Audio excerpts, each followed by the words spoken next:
Bismillahirrahmanirrahim. Assalamualaikum warahmatullahi wabarakatuh. Sampurasun.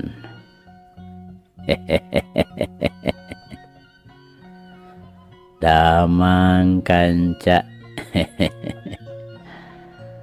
Tepang deui kanca sareng Abah Awi. Rauh Kang Kepin. Mangga urang keureuh, urang padar, urang lajengkeun deui. Muga wae ieu carita janten bahan kanggo urang nggoni ngeusian kahirupan dunya anu saena atuh urang anggo ku urang anu awona urang tebihan. Sok kanca madep kum ka kanca Abah wargi-wargi Abah sakuliah dunya. Nyanggakeun Gumilar yasana Bapak S. Sukandar.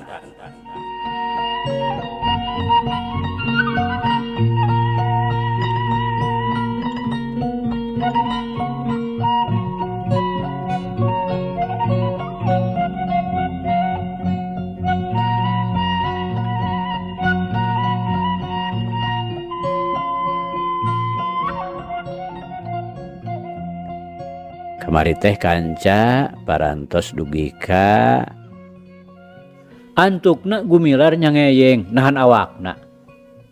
Manor kemed ngagoak sikuna meh potong. Tapi cilaka si Bani teu kanyawa nubruk kana tonggongna.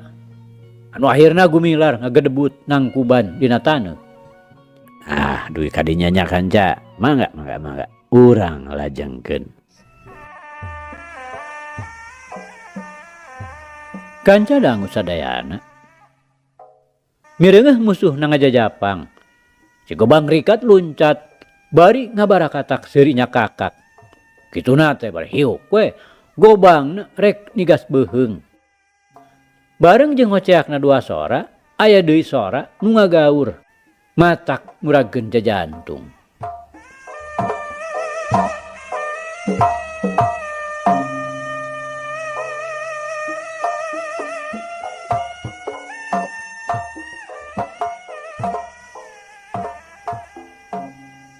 Kanca dangu sadayana Gumilar nu keur nang kuban sabek-beken pundukna dihakan ku pedangna si Gobang. Rikat manehna ngagorentel malik. Keur mah geus boga sangkaan tangtu awakna moal teu jadi bulan-bulanan pakarang musuhna. Katurug-turug manehna ngadenge jeritna sora awewe jeung koceakna sora si Rawun anu dibarengan ku gaurna si Raja Leuweung. Ari breh manehna meh teu percaya kana deudeulanana sorangan. Si Gobang keur digugulung ku hiji maung anu kacida gedena. Anu sabrehan oge manehna geus apal yen eta maung teh tayalian ti si Colat anu tadi sore kungsi di tulungan. Malah lama pamungkus sukuna oge masih keneh napal. Colat Gumilar ngagero bari ngaborengkal hudang. Hatena ketir oge mireungeuh musuhna nu geus teu walakaya didekeman ku si Colat. Teu beda we ti beurit nu keur digugulung ku ucing. Gaur maung teh ngagaur ngagideugeun huluna bari malik ka Gumilar. Sorot panona hurung teu beda we ti ngageburna cahaya batre. Saterusna sungutna nyangereng nembongkeun huntu katut si hungna nu rangeteng. Sedeng kuku-kukuna masih keneh nyeblok dina dadana si Gobang. Anu kayan dirina geus teu inget dina naon. Bareng dirontok oge pangacianana geus mabur. Katambah deui jeung brehna neuleuh rupana nu sakitu pika sarabeunana. Nya munasabah jojolas kapaehan gobangna nu tadi rek ngahancak Gumilar teh mecleng jauh nakar. Lepaskeun colat. Gumilar nyoba-nyoba marentah sugan we digugu. Ingat waktu ti heula nulungan si Rawun. Kapan sakali disentak teh si colat terus mabur. Si colat memang ngarti. Manehna ngegereng bari ngarobahkeun huluna. Mun bisa nyarita mah manehna teh meureun ngajawab yen ieu jelema teh moal dilesotkeun. Lantaran bohongan rek nandasa ka jelema nu geus nulungan ka manehanana. Lepaskeun colat. Lain bagian Andika ieu teh, tapi bagian kaula. Gumilar marentah deui. Panonna seukeut mencrong maduan sorot mata si colat anu tetep ngagebur matak paur. Si colat ngagereng deui. Tapi ayeuna mah suku hareupna geus lesot tina dadana si Gobang. Bade tetep ngaluarkeun sora nu matak nyeberkeun hate. Manehna ngolesed tapi teu jauh ti si Gobang. Matana ayeuna mah mencrong kana korbana nu tina dadana ngali getih kaluar tepak kukuna. Serag si Gobang ku Gumilar disampeurkeun masih kana hirup. Ieu mah kapaehan soteh. Ku bawani ngarasa reuwas jeung ngarasa sieun anu pohara. Da upama seug ditilik tatu-tatuna mah teu matak nyelempangkeun kana nyawana. Ret ka awewe nu tadi direreang teh keur ngayak-yak di juru bedeng handapeun panyaweran. Musuh-musuhna nu tadi ngahurup geus teu tembong irung-irungna acan. Tadi oge barang ngadenge gaurna si colat sarta mireungeuh jungkerengna kabeh malabur nyalametkeun dirina. Si Gobang mah jual we pada naringgalkeun. Ret deui Gumilar ka si Rawun keur campego we dina dahan kai. Leungeunna pageuh muntang sedang matana mencrong ka si colat anu keur ngadangong teu jauh ti korbana. Teu talangke deui. Regeyeng si Gobang teh ku Gumilar dipangku. Panggul dibawa ka bedeng anu pangdekeutna. Dipasrahkeun supaya diurus tatu-tatuna. Anu barangjol Gumilar nyampeurkeun. Si imah teh kabeh oge eueuh nu teu ngayak-yak ka Sima. Neuleuh hiji jelema nu boh baju boh tergosna coreleng tina kulit maung. Bari manggul si Gobang anu tacan keneh inget tina kapaehanana. Keur mah ti tadi oge pada ngadempes dumeh gempeur ku datangna si Gobang sabaturna. Katambah ngadenge gaurna si colat nu lain sakali dua kali ngaganggu ka pangeus si bedeng. Atuh kasih belang najan bener maranehanana geus ngadenge beja yen ieu teh nu geus kakoncara purah tutulung kasing saha wae nu katarajang bahaya. Ari mireungeuh buktina mah kakara pisan ayeuna teu wudu mata kukurayeun. Sanggeus Gumilar mikeun si Gobang supaya diurus saperluna. Gejelik gue manehna turun deui. Awewe nu tadi kasampak geus eueuh taksiran mah geus asup ka bedengna. Si colat masih keneh ngadangong di buruan bedengna. Sedang si Rawun can wanian turun nangkod keneh we dina tangkal kai sieun dikerekeb meureun. Nuhun colat. Lamun teu kaburu ditulungan ku Andika. Geus tangtu kaula teu boga nyawa. Cek Gumilar neger-neger maneh. Bari heg ngusapan punuk si colat. Taki-taki mah teu burung. Bisi si colat ngayakeun gerakan nu teu dipikahayang. Si colat ngagerem lirih. Bari ngagodegkeun huluna. Najan bener sifatna satu hewan. Tapi manehna cukup ngarti nurutkeun naluri pribadina. Yen ieu jelema teh nu kungsi nulungan sarta nu kungsi ngelehkeun ka manehanana. Anu matak sajabana ti boga rasa hutang budi oge pikeun manehanana mah geus nimbulkeun rasa jejerih bangbaungeun lamun manehna kudu nganggap musuh ka Gumilar. Ulah waka udar ider colat. Suku Andika teh can cager bener. Cek Gumilar bari ngarampa sukuna nu dibeungkeut. Si colat ngagerem ngabenerkeun. Matana mencrong bangun nuker neges-neges tergosna Gumilar. Jelas sinar matana ayeuna mah robah. Lain sinar mata nu biasa mencrong pinuh ku nafsu hayang ngabinasa. Tapi sinar mata nu linduk iuh sari-sari nurut manut nu pinuh ku kasatiaan. Kasatiaan nu didasarkeun ku rasa rendah diri lantaran rumasa eleh jajaten sarta rumasa geus ditulungan. Najan dina waktu amprokna ayeuna teh Gumilar nyumputkeun beungeutna, tapi si colat nu memang seukeut pangambeuna jeung pangdengena manehna teu kapalingan saeutik oge. Geura balik colat teu hade lila-lila Andika aya di dieu.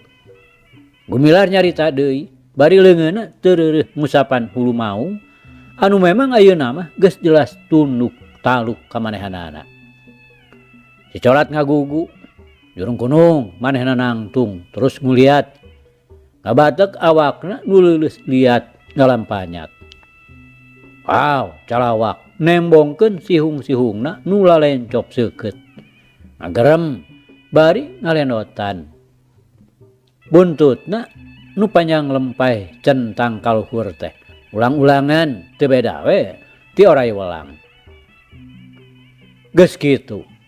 Lagedai si colat init ngalenghoy muru kebon karet. Karet heula ka Gumilar gaur. Bajlang we kanu bala. Karelas teu tembong deui. Ngajugjug padumukanana di hiji guha nu pernahna di hiji tempat antara Miramar jeung Cibalieur. Hiji lemur nu teu sakumaha jauhna ti basisir sancang.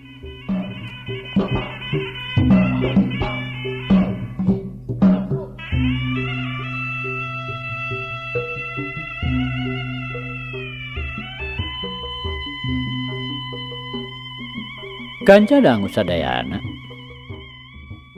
Waktu tadi sore teh si colat ditulungan teh ku Gumilar. Harita teh manehna kakara pisan kaluar ti guha panyumputanana. Maksudna mah rek balang siar hakaneun. Tapi kasih sireuma. Kolebat katempo hareupeunana aya nu ngajorelat. Sanajan jauh tapi memang panca indrana nu kacida seukeutna. Kumanehna geus bisa dipastikeun. Yen nu ngolebat teh nyaeta hiji mencek. Ngan lantaran ayana dicongo angin, jadi si mencek teh leuwih ti heula geus ngameu yen di hareupeunana aya hiji musuh nu kacida ngabahayakeunana. Si colat ngarandeg sakedeung teu gurung gusuh. Releng manehna ngalenghoy siga nu teu mirosea naker. Padahal panca indrana mah dipasang bener-bener nuturkeun gerak nu bakal jadi mangsana. Jalanna malibir siga nu ngajauhan jorelat. Gerakanana teu nimbulkeun sora. Kata mah jeung mapag angin. Memang cara kieu teh hiji keahlian dina keur ngudag mangsana. Nyaho-nyaho joal we ti tukangeun nekuk punduk nu jadi lawan. Harita oge si mencek nu geus ngablesat jauh teh pangrasana mah aman. Padahal si colat geus aya di satukangeunana mangrupa bahaya nu geus nyantong. Tapi rupana bae si mencek teh masih keneh dipanjangkeun umur. Waktu si colat ngagenjot badana rek ngarekep punduk. Dumadakan pangpung garing nu kabeneran katincak ngabeletek potong. Anu pikeun si mencek mah ieu teh geus cukup jadi tangara yen aya bahaya tukangeunana. Tanpa ngaliuk heula manehna ngajaul ka gigir anu akhirna si colat ngarontok tapak gabres dampa sukuna ka pangangrungga gaur. Si Colat ngagaur ngarasa nyeri campur amarah lantaran buruan anak nyamos. Sanajan bari ngagunakeun tilu sukuna, si Colat terus ngobrot ngabeledig anu mabur. Tapi dapu gerakanana ayeuna mah henteu sarancingas biasana lantaran kaganggu ku sabelah suku hareupna nu beuki lila karasana beuki nyeri lapur udaganana teu beunang. Tungtungna manehna anjog ka kebonna aki sidik malah nepi ka ditulunganana ku Gumilar. Cucuk nu manggang dina dampal sukuna dicabut.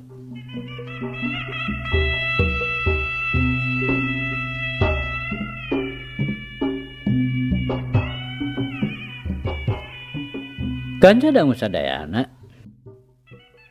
lantaran poe eta teh manehna tacan meunang hakaneun.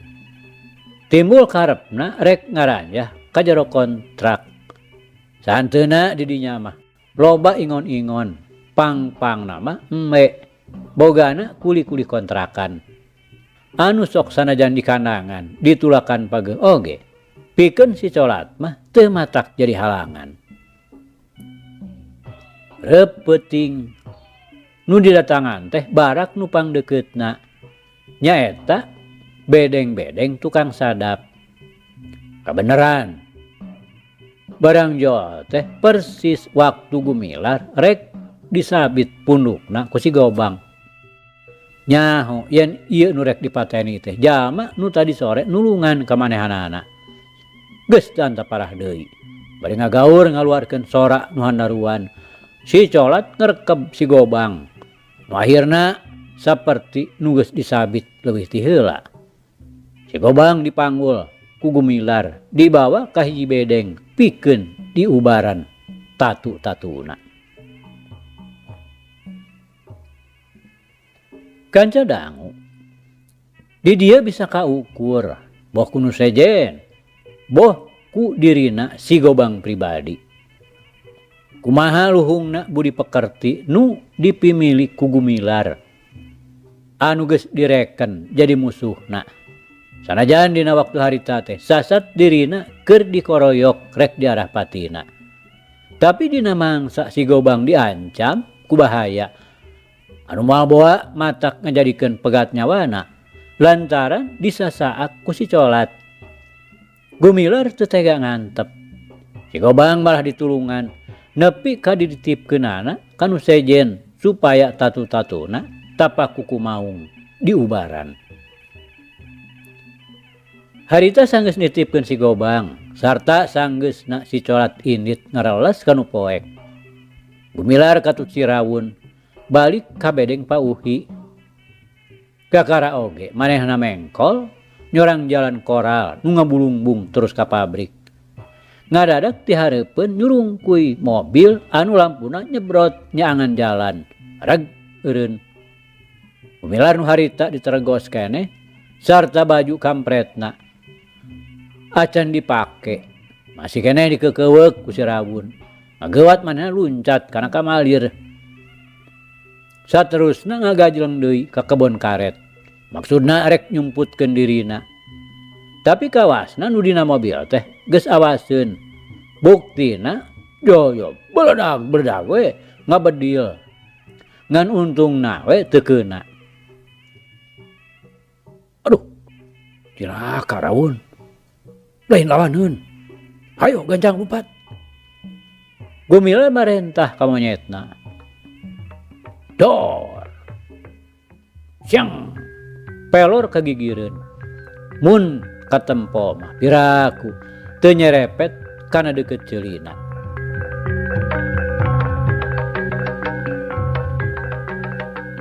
Jalah teh ngangu pisan kana nyawa batur teh. Ceuk Gumilar bari ngaragrageun awakna kana tukangeun tangkal karet.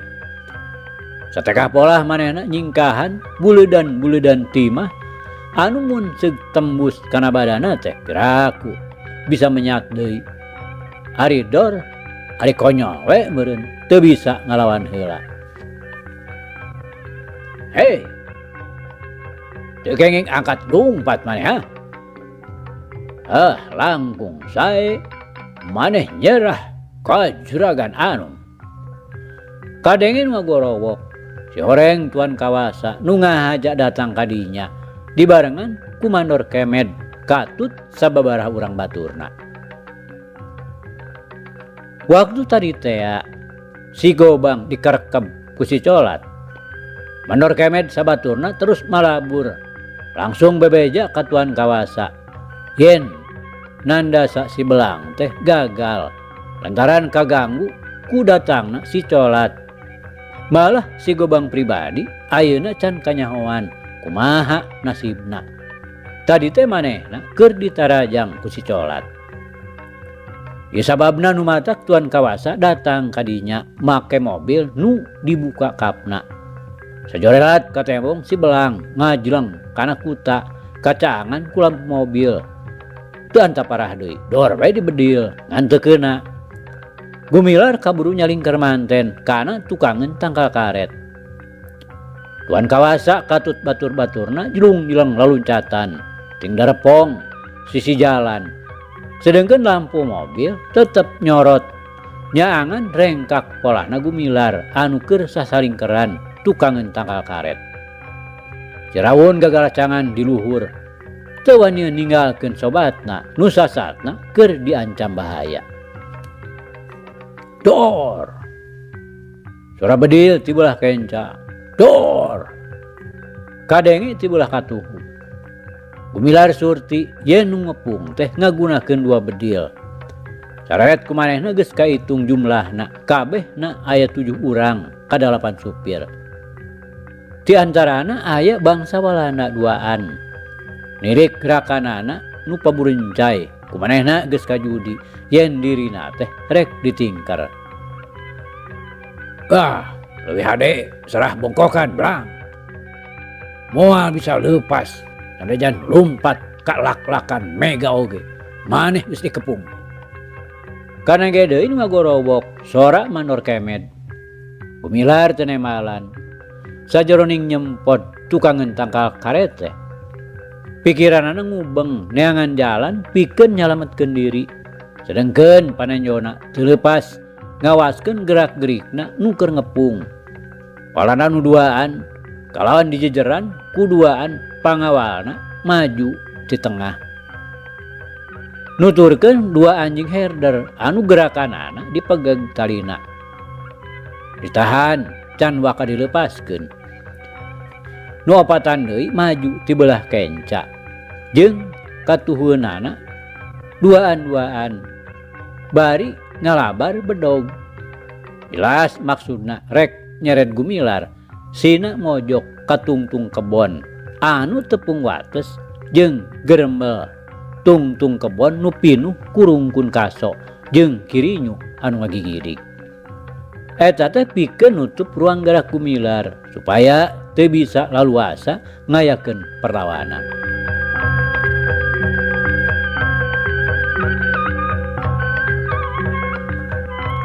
Kanca dangu Gumilar nu memang motekar daya pikirna.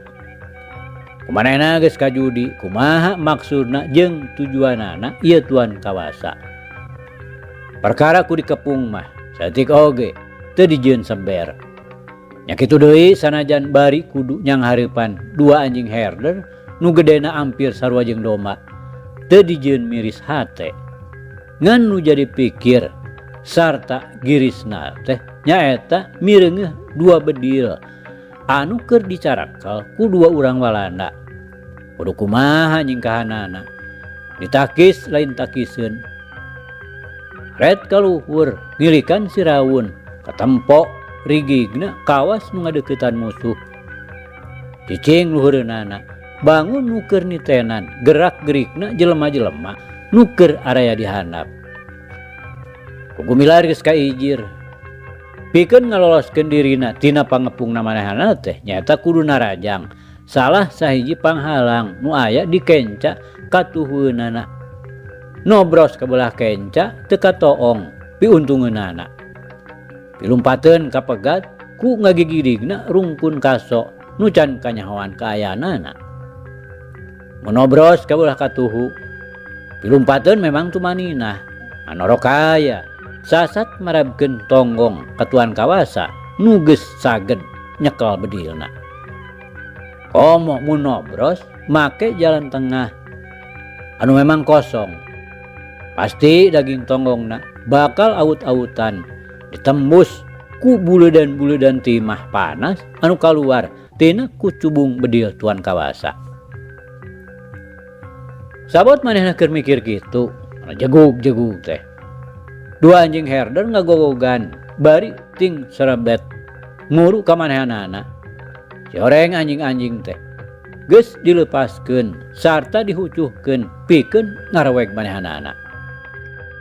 Gumilar rikat sakilat nyebut peso balatina sedangkeun leungeun kencana nyekel ruyung nahun kalawan kaayaan badana dina pasangan mau ngadangong. Bareng jeung nyampeurkeun dua anjing babarengan ngaronjang sarta nyontrolkeun bangusna. Gumilar sakedet netra ngarobah pasanganana ngagunakeun gerakan cengeh gar ngagalaprak. Sakilat ruyungna geus ngababu ku anjing anu joana ti belah kenca. Sedang leungeun katuhuna anu nyekel peso balati ngahiuk kana beuteung anjing anu nyuruntul ti belah katuhu. Wih, wih. Nu dibabuk huluna disada kokowowongan bari ngagebut ragrag. Sedengkeun nu digabres ku peso balati beheungna teu menge deui, ari gabres ari cungungung we. Jep jempe diganti ku sora nu ngagereng kerjet kerjet hos we paeh sapada harita. Dor dor.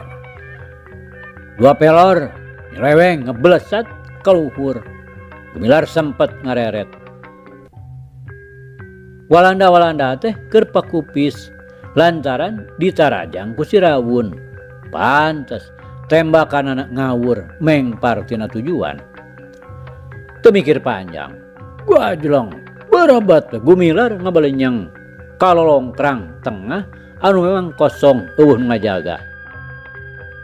Tapi si Kuye jeung si Bandi nyawa diringeus. Rikat motong jalan ngagunting jalan Gumilar bari ngalabar bedog. Hiu. Si Kuye ngambatkeun bedogna. Gumilar ngaregot bari ngababukeun ruyungna. Belentrang. Jedeng. Kabelah katuhu. Lantaran bedog si Bandi ayeuna mah ngaheat. Lep. Gumilar dina gerakan londok malih warni. Atuh. Si Bandi kapaksa narik deui bedogna. Lantaran lamun teu kitu pasti ngahakan sirah si Kuje. Jedeng. Gumilar runcat ka hareup sakaligus ngababukeun ruyungna kana bincurang si Kuye. Sedeng leungeun kencana sakilat meupeuh iga burung si Bandi anu keur narik bedogna. Si Kuye ngagoak ngudupruk anu saterusna aduh-aduhan bari nyekel bincurangna asa remuk. Ngan si Bandi salamet lantaran sakilat manehna gilir nyerong bari satekah polah newak leungeun musuhna slonton. Gumilar titotolonyong. Hiu, bedog si Bandi ngahanca sirah Gumilar anu nimbulkeun angin nebak kana pundukna. Tapi rikat Gumilar ngunjalkeun ruyungna. Manehna ngajaul ka gigir. Kolebat. Bros. Bedog si Bandi ngahanca taneuh. Hiu, cedak. Ayeuna mah ruyung teh ngahanca punduk si Bandi. Bandi ngagorowok bari ngudupruk nangkuban. Beungeutna tisungkrud nyium taneuh. Jegug. Anjing nu hiji deui ngagogog. Gumilar malik kabireung. Opatan maruru ka manehna bari ngahareumbatkeun bedogna. Sedengkeun tuan kawasa jeung walana nu saurang deui ngajarantang teu milung udag. Lantaran lemor teu nyarkel bedil. Di luhur tangkal kadenge si rawun cekrah-cekroh nandakeun dirina salamet teu ngalobakeun dicodeka. Gumilar balik kanan barang-bang we lumpat. Bawa licetan di jero kebon karet dituturkeun ku si rawun nu gagalacangan di luhur marengan lumpat sobatna.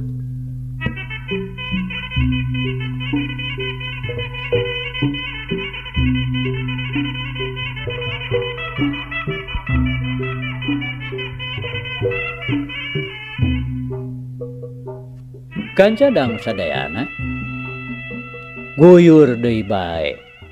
Si belang jadi sabiwir hiji. Malah leuwih-leuwih.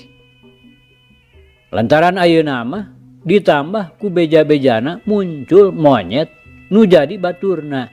jeung si Colat nu ngrekeb ka si Gobang. Komo tina perkara leungitna dua bedil mah. Waktu tuan kawasa jeung tuan pabrik ditarajang ku hiji kunyuk galak. Baturna si Belang tea. Geus lain deui ngagederna sora nu nyaritakeun. Sanajan rupa-rupa pamanggihna. Tapi tungtungna mah sapamadegan yen si Belang teh moal bisa dielehkeun. Lantaran lain jalma samanea. Bukti waktu manehna sabek-beken dikadek pundukna ku si Gobang. Torojo we si Colat nulungan. Akhirna si Gobang sorangan anu cilaka. Malah cenah lamun teu ditulungan dicaram ku si Belang mah. Hanteu si Gobang teh pasti bakal dihakan si Colat. Cewna beja-beja nu saolah-olah ngebrehkeun pamujina ka si Belang. Lain dikieuna tuan kawasa teh ambekeunana. Nepi ka manehna ngaluarkeun ancaman yen sing saha nu kapanggih ngadongengkeun tina perkara si Belang pasti bakal dipocot tina pagawean sarta diusir teu meunang cicing di daerah kontrak. Geus kitu mah jep wae saurang oge eueuh nu wanieun nyaritakeun deui sanajan ngan saukur haharewosan. Lantaran kabeh pagawe kontrak pada nyaho yen tuan kawasa teh loba mata-matana rayap ceulina. Sanajan sakumaha susulumputanana oge geus pasti bakal kanyahoan. Tuan kawasa sorangan ayeuna teh keur baradami jeung si Gobang katut batur-baturna keur nyusun deui siasat sarta neangan akal supaya bisa nangkep si Belang. Atuh si Gobang sanajan dirina geus ditulungan ku Gumilar seolah-olah geus dijait tina bahaya pati. Lain babalik pikir sumawona mun boga karep hayang mulang tarima. Ieu mah kalah ka beuki giruk beuki neuteuli we. Kahiji dumeh boga rasa katitih pangarti kaunggulan pangabisana nepi ka harkat darajatna salaku hiji jago teh ayeuna mah morosot. Kaduana pang-pangna mah mihapekeun beuteung ka tuan kawasa. Upama teu biluk mah tangtu manehna ti mana nya meunang duit da pagawean teu boga. Ulah-ulah matak hese neangan keur udud-udud acan.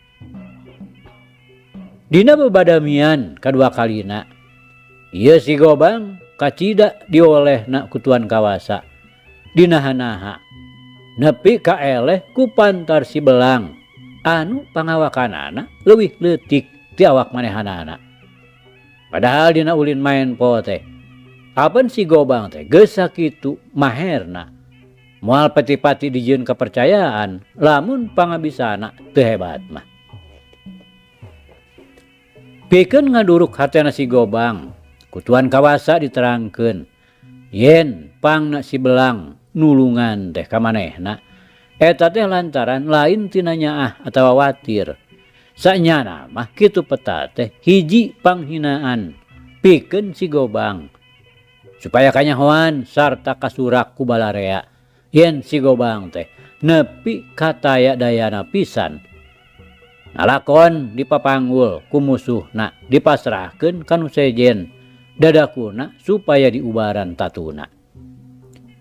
Atuh puguh we katerangan tuan kawasa kitu teh teu dipikir panjang deui jojol ditarima we sarta diaku benerna anu matak dina nyang hareupanana si Belang ayeuna geus henteu didasarkeun kana sejak ngabantu dunungan. Tapi si Gobang boga maksud anu mandiri nyaeta rek mulangkeun ka nyerina jeung kawiwirangna. Ieu sababna nu matak sanggeusna manehna kaluar ti gedongna tuan kawasa nu tadi dipake babadamian. Si Gobang kalawan dibaturan ku si Bandi jeung si Kuje langsung we kaluar ti wewengkon kontrak Miramare. Tujuanana rek ka kampung Cibalieur hiji lembur nu pernahna antara basisir Sancang jeung kontrak Miramare. anu kurang leuwih jauh na ti kontrakan teh aya meureun 20 kilometer mah. Rek ngajugjug guruna oge rek nyalunguh menta tulung pikeun nyampurnakeun si belang salah sahiji musuhna anu hese diragrageunana.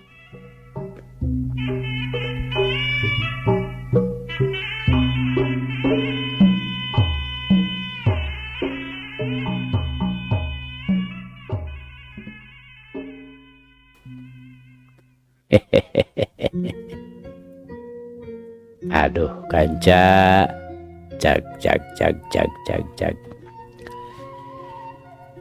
Ieu carita urang pungkas heula kanca nya.